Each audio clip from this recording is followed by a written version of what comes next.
Nestório era um monge e sacerdote antioqueno que foi elevado pelo imperador Teodósio II em abril de 428 a patriarca de Constantinopla, muito em função das suas qualidades na oratória. Entretanto, pouco tempo depois de sua nomeação, um presbítero de sua companhia começou a propagar na capital que Maria não era Theotokos, ou seja, não era mãe de Deus, um termo que já estava estabelecido na liturgia cristã do Oriente, no mínimo desde os concílios de Niceia e de Constantinopla, e que, portanto, causaria um alvoroço e uma profunda discussão, uma vez que Theotokos, sobretudo para os alexandrinos, era a profunda crença de que na encarnação a divindade e a humanidade de Cristo estavam intimamente unidas e nem o nascimento, nem a morte, nem a salvação ou qualquer outro aspecto da obra de Cristo poderiam ser atribuídos a uma natureza sem a outra.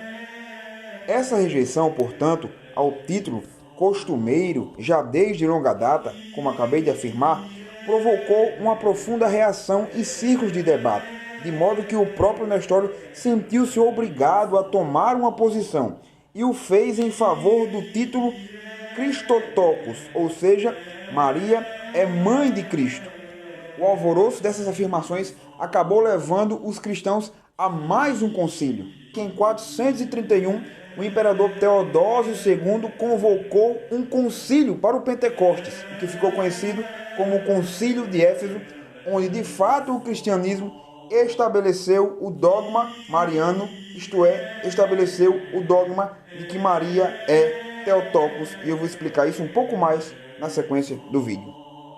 A conclusão do Concílio de Éfeso foi de que o termo Theotokos era legítimo quando aplicado a Maria e representava a ortodoxia, uma vez que se compreendeu que a união do divino e do humano na pessoa do Cristo encarnado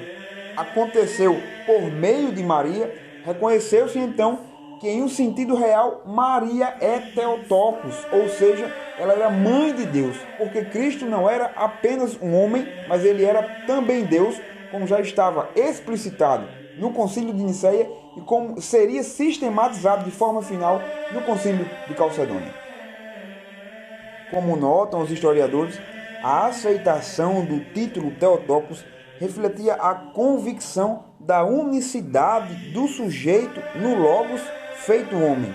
E, de forma geral, depois do Concílio de Éfeso, tanto a maternidade divina quanto a virgindade perpétua parecem ter sido aceitas sem questionamento, tanto no Oriente quanto no Ocidente.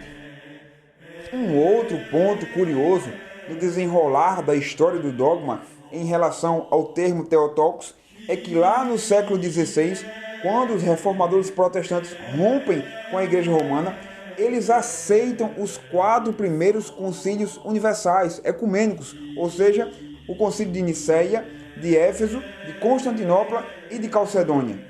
Ou seja, eles aceitam as formulações e as conclusões do concílio de Éfeso em 431. Para os reformadores protestantes, Maria era de fato Theotokos, uma vez que, sendo Maria mãe de Cristo, implicava-se afirmar também que ela era mãe de Deus, porque Cristo não era apenas um homem, mas ele também era Deus. No entanto, no senso comum do protestantismo evangelical, que se desdobrou ao longo dos séculos com forte ranço do catolicismo, é presente uma dificuldade em compreender no meio protestante evangélico e afirmar a ideia de que Maria é Theotokos, ou seja, mãe de Deus,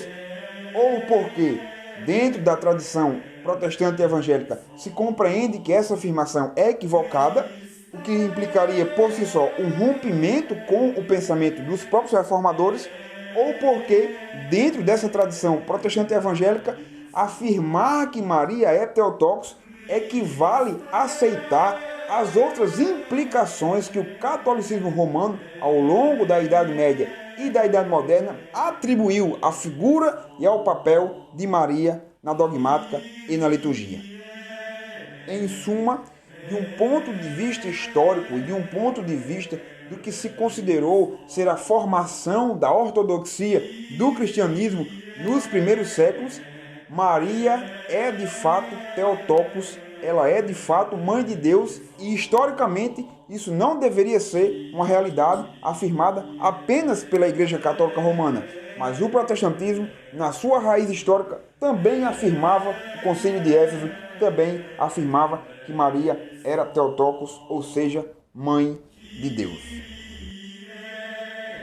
Esse foi mais um vídeo do canal Cristãos na História. Se você gostou, deixa seu like, deixa aqui também o seu comentário acerca do termo Theotokos, acerca de toda essa construção dogmática do cristianismo em torno da figura de Maria. E não se esqueça, inscreva-se no canal para aprender mais sobre a história do cristianismo, para aprender mais sobre os cristãos ao longo dos séculos. Forte abraço!